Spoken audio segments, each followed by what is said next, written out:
A N और B N दो sequence यहाँ पर पॉजिटिव रियल नंबर्स की दे रखी हैं जो एक रिलेशन को सेटिस्फाई या इनइक्वालिटी को सेटिस्फाई करती हैं। हमें series A N x raise to the power N radius of convergence 4 दे रखा है और हमें series B N x raise to the power N का रेडियस ऑफ कन्वर्जेंस बताना है और इन 4 स्टेटमेंट्स की वैलिडिटी को डिटरमिन करना है। तो सबसे पहले हमें ये पता होना चाहिए कि रेडियस ऑफ कन्वर्जेंस निकालते कैसे हैं।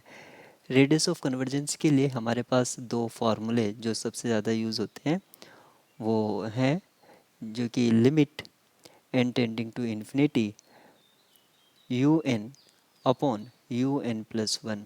मोड आप इनसाइड लिमिट भी ले सकते हैं और आउटसाइड भी।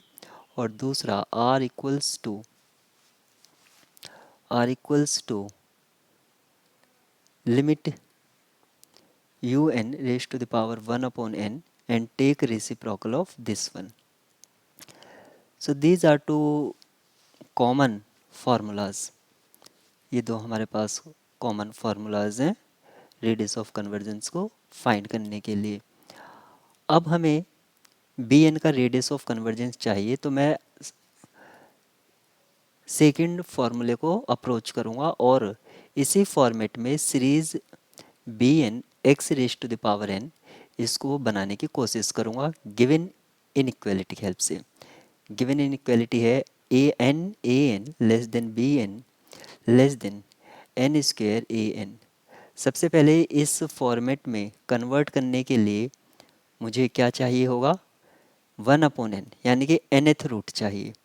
तो मैं nth रूट ले लूँगा throughout this inequality N A N 1 upon N less than B N 1 upon N less than N square A N 1 upon N. nth root ले लिया है मैंने। अब मैं क्या करूँगा, लिमिट ले लूँगा। तो ये हो जाएगा limit N A N 1 upon N less than limit B N 1 upon N less than limit N into A N 1 upon N. अब रेसिप्रोकल ले लूँगा। रेसिप्रोकल लेने से साइन ऑफ इनइक्वालिटी चेंज हो जाता है, तो मैं इसके साइन ऑफ इनइक्वालिटी को चेंज करते हुए रेसिप्रोकल ले लूँगा। तो 1 upon limit N into N raise to the power 1 upon A N raise to the power 1 upon N greater than 1 upon limit B N raise to the power 1 upon N greater than 1 upon limit N raise to the power 1 upon N into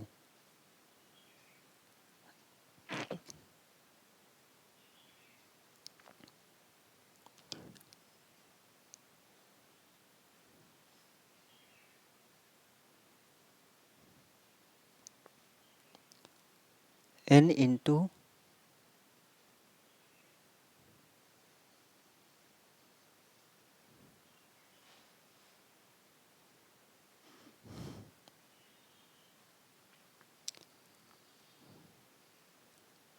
A N raise to the power 1 upon N.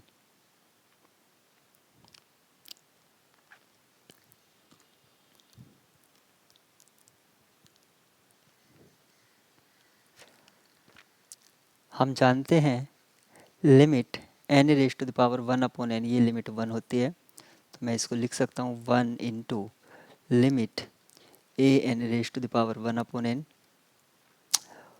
ये हो जाएगा radius of convergence of B N series B N x raise to the power N 1 upon 1 into radius of convergence of A N.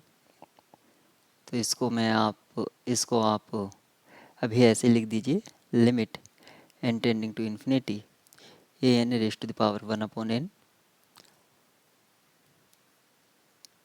तो ये हो जाएगा radius of convergence of A N. इसकी जगह आप 4 से रिप्लेस कर दीजिए। 4 greater than radius of convergence of series B N greater than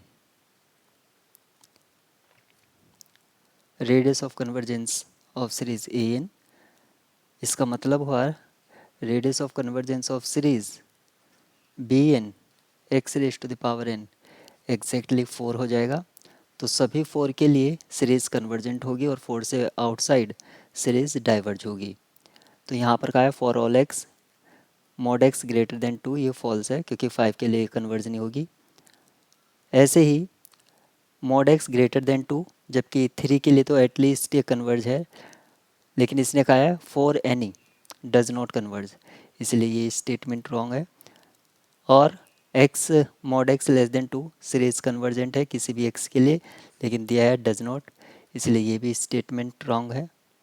radius of conversion से छोटा कोई भी वैल्यू के लिए सीरीज कन्वर्ज होगी, और रेडियस ऑफ कन्वर्जन से आउटसाइड एक्सट्रीम पॉइंट पर डाइवर्ज होगी।